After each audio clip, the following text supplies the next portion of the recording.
सुप्रभात मंडळी. मी नीलिमा पटवर्धन आणि आज एक छानशी गोष्ट सांगणार आहे. गोष्टीचं नाव आहे रिमोटचा ताबा. रिमोटचा ताबा. शहरात एक चौकोनी कुटुंब राहत होतं. बाबा रमेश, आई सुमन, मुलगा आर्यन आणि सून प्रिया. 2 BHK फ्लॅट, पण घरात रोज महाभारत. भांडणाचं कारण काय असावं? रिमोट.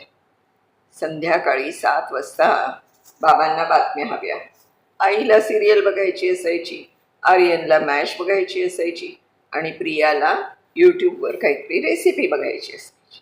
टी व्ही एकच, माणसं 4 आणि इगो 5. माझं ऐका, माझं महत्त्वाचं, मी दिवसभर राबते, मी पैसे कमावतो.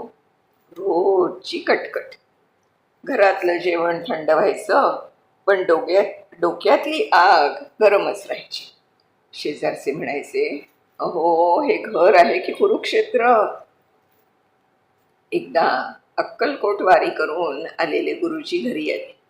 सगळा तमाशा पाहिला. जेवण झाल्यावर गुरुजींनी टी व्हीचं रिमोट हातात घेतला. गुरुजी म्हणाले, हे बघा, याला रिमोट म्हणतात, याच्याकडे कंट्रोल आहे, पण विवेक नाही. विवेक आपल्याकडे पाहिजे. तुमच्या घरात भांडणं टी व्हीसाठी नाही, तर मीपणासाठी आहे. प्रत्येकाला वाटतं माझी चूक नाही, पण लक्षात ठेवा, टाळी एका हाताने वाजत नाही आणि भांडण एकट्याने होत नाही. गुरुजींनी रिमोट स्वामींच्या फोटोसमोर ठेवला आणि नियम लावला. आजपासून रोज संध्याकाळी 7 ते 8 टी व्ही बंद. या 1 तासात घराचा रिमोट स्वामींकडे. तुम्ही सगळे एका टेबलवर बसा. ज्याला जे हवं ते बोला, पण प्रेमाने. ज्याचा नंबर त्यांनी चॅनेल लावायला, बाकीच्यांनी निमूटपणे पाहावं. उद्या दुसऱ्याचा नंबर. पहिले 2 दिवस कठीण गेले.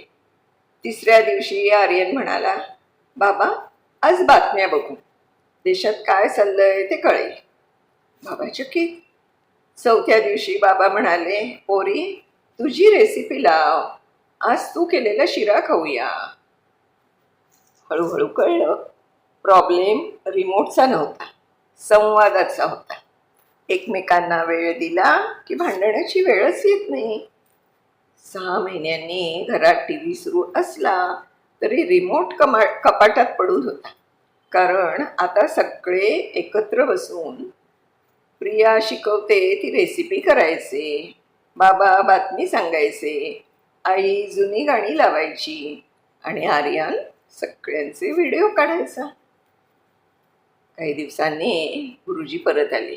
तेव्हा रमेश पाया पडला त्यांच्या. म्हणाला, गुरुजी तुम्ही रिमोट नाही, आमच्या डोक्याचा कंट्रोल आम्हाला परत दिला.